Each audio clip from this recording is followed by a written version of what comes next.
So you're going to Rome in November with Verso. And my first question would be why? Why are like you're just going to Rome for the most part. We're going to talk about one other city that you're going to visit, but just going to Rome. I think a lot of pilgrimages try to do a lot more cities and go a lot more places. Why just Rome? I remember the first time I visited Rome, and I felt so incomplete at the end of it because I felt like I had just kind of not even skimmed the surface, but a tiny part of the surface. There's just so much to see there, and you Yeah. don't really feel like you had a chance to get to know the city. You're always kind of getting on an air conditioned bus and moving to a place and then getting off the bus, and you're what you really get to know is the bus, right? You're not Yes. immersed in the city.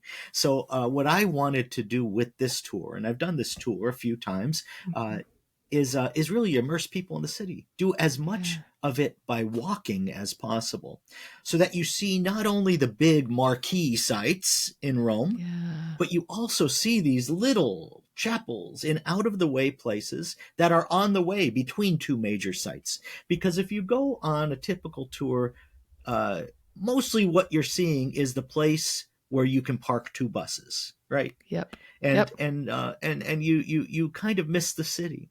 So what I Yeah. want people to do is come to the end of a week and feel like they didn't miss the city, or they didn't skim the surface, but they went down deep, and in some cases literally they went down deep and Yes. saw the roots of modern Rome, the Yeah. ancient roots. You know me, Joni, you've known me a Yeah. long time, and you Yep. know I love the church fathers. And Yeah. I know that they are just lurking there in the city in all of these out of the way places, all of these corners that don't usually make a typical tour. So I want people to encounter the ancient church, especially those early fathers of the church, hear their voices, because we do read aloud from their works and that kind of Yeah. thing. Love it. But just encounter them in a special way. Yeah. They say that Rome is a city of layers because it is just, you have to go deep to find the ancient because, barbarians and earthquakes, they just kept building on top of everything. And so when you Yes. go to some of these ancient churches, even like a church, I think San Vitale is a good example where you actually go down steps, or Santa Pudenziana, you actually go down steps from the modern street to go into the Hmm. church. And then, of course, there's churches where there's excavations underneath. And so I love that about Rome is that if you're only there a few days, you really just see the top layer and you're Yes. just seeing, I mean, you're seeing ancient stuff, but you have to go deep and that requires time to That's really right. see Rome. The church that exemplifies that is San Clemente, and Yes. that is such an amazing place because it's a medieval church. It's Yeah. older than anything we're going to see in these United States of America. It's a Yeah. medieval church, but it's built on a fourth century Constantinian basilica on top of it. And the Constantinian basilica is built on a first century house church. And the first century house church is built on a pagan Mithraeum. So there's this winding walkway. It's a spiral walkway underneath underneath the medieval church, and you can visit all of those other places. So you get this feeling that you're literally walking down into the earth and back in history and visiting all these different periods and encountering all these different figures like Cyril and Methodius, Yes. because Yes. there's a chapel to them in the fourth century basilica. Yeah. That's Yeah. just And St. amazing. Cyril's there, right? They'd moved his Yes, relics there. yes, So St. right. Cyril's buried there. I remember going there and I mean, people thought that the new basilica, which air quotes a new basilica, like you said, it's older than anything we know here. They thought it And was the the old artwork in basilica. the new basilica is Right. stunning. Yes. And it's It's gorgeous. classic artwork. Yeah. And people thought it was old, and people thought it was an old basilica, and then they started excavating, and they're like, "Oh wait, there's even more under here." And so, just like the story of the excavations and going there, and a lot of people just go and see. First of all, people don't go there; people miss it. It's down the street Yes. from the Coliseum. It's right in the middle of everything. It's not hard to get to, but people miss it because, like you said, it's not one of those big marquee places.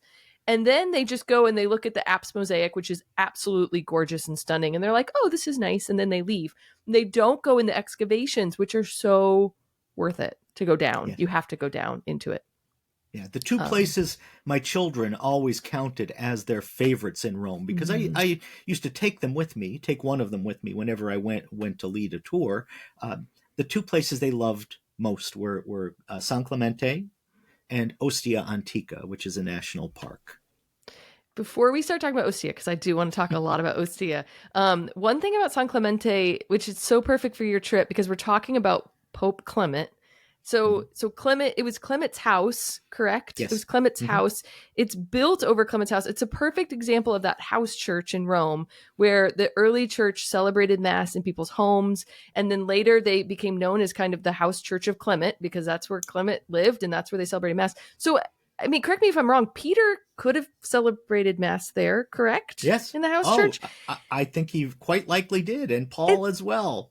so, like, to think of like you're going down into this church, and yeah, the Roman temple's there, right? And so you have this kind of beautiful juxtaposition of like the pagan Roman to now Christians meeting in secret and having mass, and Peter being there, Peter baptizing, and then it becomes a Constantinian basilica. I mean, like, it just should blow our mind. It should blow our mind, right? Yes, and we might get some special perks on this tour as well. The rector of the basilica has said that he's willing to give us a private tour and show us some of the things that are not on public display. So you get to see some really recently excavated curiosities there, and important parts of some of the deepest parts of the site, the oldest churches. I love it. Oh, just to be in St. Clement's with the church father expert, to talk about Clement, to read from Clement. I'm just, yeah. So let's talk about Ostia too, because you mentioned Ostia, and I had said that you're just in Rome, but you're not just in Rome. You're taking a day trip to Ostia, which used to be a port city, but it's no longer a port city. Tell us a little bit about Ostia and why you're going there.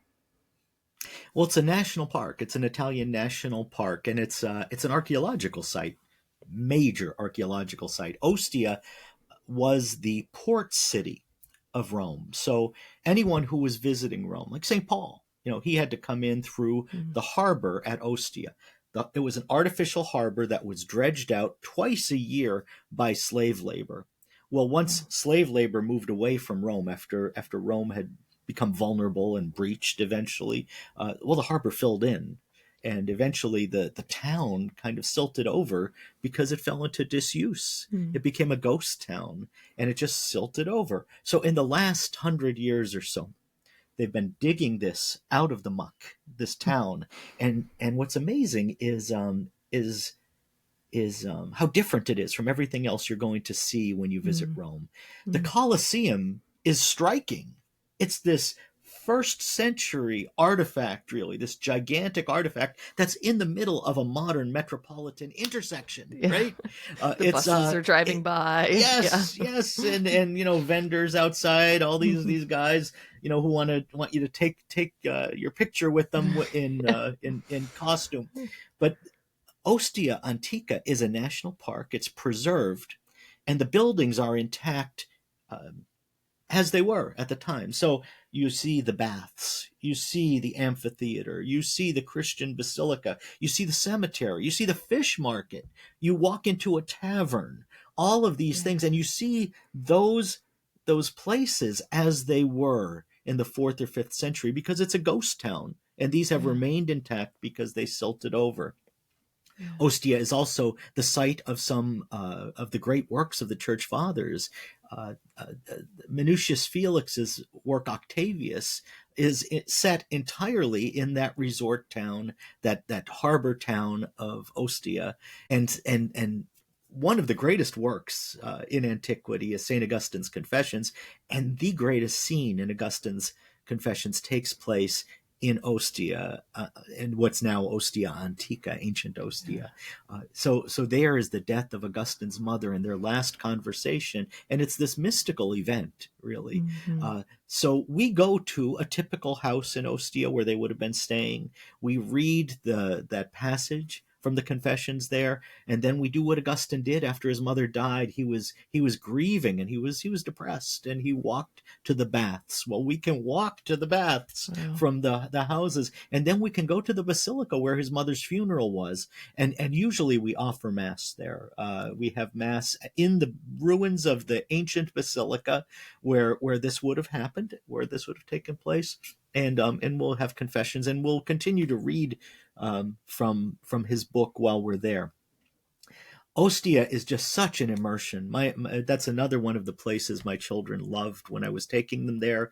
Now, when those kids who are all grown up, when they go back to Rome, they will set aside an entire day Mm, just to walk in the ruins at Ostia. yeah, So people just fall in love with the place because it's so different from the experience in the city. This is another one of those experiences of going back in time and really firing up your imagination, yeah. because you get to see these buildings and these sites as they were in the fourth century, the fifth century, when the church fathers were there and when they were recording these events. Yeah.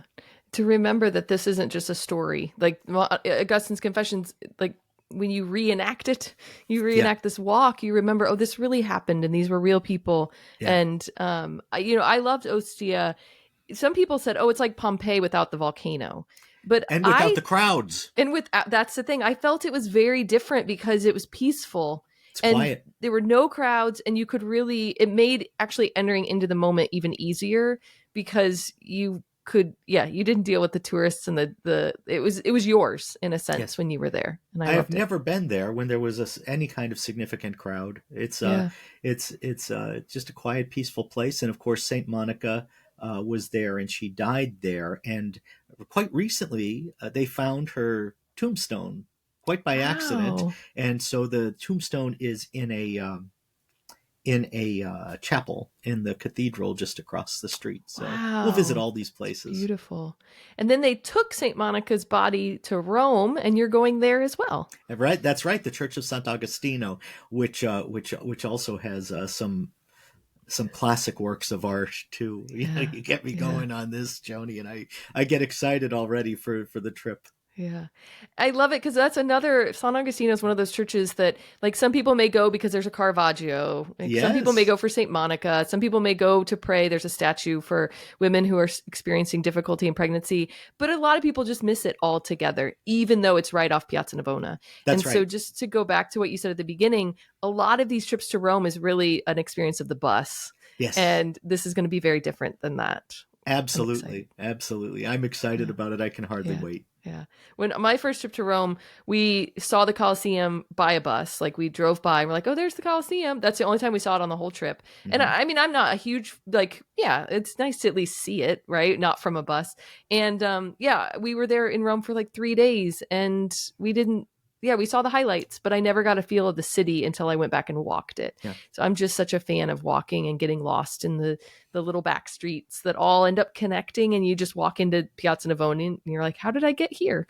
Yeah. And it's just lovely. When I was a little boy, my parents, who never traveled anywhere, made a pilgrimage to Rome, and when they came back, my father said that he really wished he could spend a year there and Mm, just really exploring the city, because he felt like he had that feeling that I mentioned earlier, that feeling like I haven't seen the place really. I've been here yeah. for a week, but I really haven't seen it. And that's always kind of echoed in my memory, my father saying that. So I tried to pack that year that he would have spent into a single week. Between November 2nd and November 10th, you can experience this year. That's right. And I think that is good to say that there will be a lot of walking on this trip. Yes. Any pilgrimage to Rome does require some walking nowadays because they don't allow big buses into the city center. So there's that whole difficulty of if you're only going where a bus can go, you're not going to see everything. So Right. there will be a lot of walking on this trip. We actually have it listed as difficult, the exercise level, just because you will be on your feet and you will be walking. But if you're able to do that, it's so worth it because you really do get to see the city. But I Um, want to emphasize, I've done this tour before, and we have had pilgrims who were in their 90s, making the tour with us and keeping up with us every step. So if you're determined to do it, I think you'll do it. you will not leave you won't leave those people behind. No, no. And you have a great chaplain going with you. I'm excited for Father Gruber. Yes, he's Um, brilliant. He's a great scholar of the Blessed Virgin Mary. He did his studies in Rome, so he was there for several years as a resident. He knows every little side chapel on every little alleyway because, one, he's intensely devoted to the Blessed Virgin, and number two, because he's a distance runner. So while he was living Mm. in Rome, he was jogging those streets every morning, and he never passed up an opportunity to stop and make a visit to the Blessed Sacrament or see Our Lady in the great artwork of Rome. So Yeah. he knows the city better than anyone I know. Yeah. I have to say early mornings are my favorite time in Rome because you get to wander and it's relatively quiet and away from the crowds. And so I loved getting up early before, especially when I lead pilgrimages, get up before other people and wander. And But it's again, it's cool. that wandering It's that's cool important. because the reason I choose that first week of November is because it's cool in the morning, and you can leave with a light sweater, and Hmm. and by and by noon the sweater's on your shoulders. Yeah. But it's a nice walking temperature at that Yes. time of year. November's a beautiful time to go. A really Mhm. beautiful time. So if you could tell somebody why they should go on this trip, what would you say? Well, because you'll really get to know Rome, and in doing so, you're really getting to know yourself. You're getting to know the Mm. roots of your Christian faith. You're getting to know the figures who formed the faith. You're getting to know the figures who formed you, really, in the deepest possible way. Clement and Ignatius and Polycarp and Origen and Irenaeus. They all walked those streets of Rome. All the major figures of ancient Christianity walked those streets of Rome and did something important there. It was an important part of their biography. Mm. Well, this is going to be an important part of your biography as well. This is something that you're going to pass on to the generations after us. You're going to remember for all the days you're on earth. It's an immersion in Rome. It's not just seeing Rome as if on a TV screen, seeing Rome through that bus window. You're going to be immersed in it. I love it. Mike, you should be a writer. You have a real way with words. Well, thank You're you. very kind. Is there anything you think we missed about the itinerary or anything you want to mention? I mean, I know there's a lot Now, more in the itinerary, but oh, the itinerary's packed, and yeah. and we could spend 45 minutes talking about St. Mary Major and its ancient history, and St. Peter's and St. Paul's outside the walls, and all of those major basilicas that we didn't even touch upon, or St. Peter in Chains, or any of these places, because it's like you turn a corner and there's another major place that marks the site of major events. Rome is just like that. That's why my Yeah. father had that feeling at the end of a week. Well, we're going to get to see as much of it as is humanly possible in that little bit of time. Yeah. I love it. Well, good. Well, thanks, Mike. I'm looking forward to it. And I am too. people can find out more on our website, versoministries.com. I'll put the link and you can find out more and you can sign up because it's going to be a great trip. Yeah, I think so too.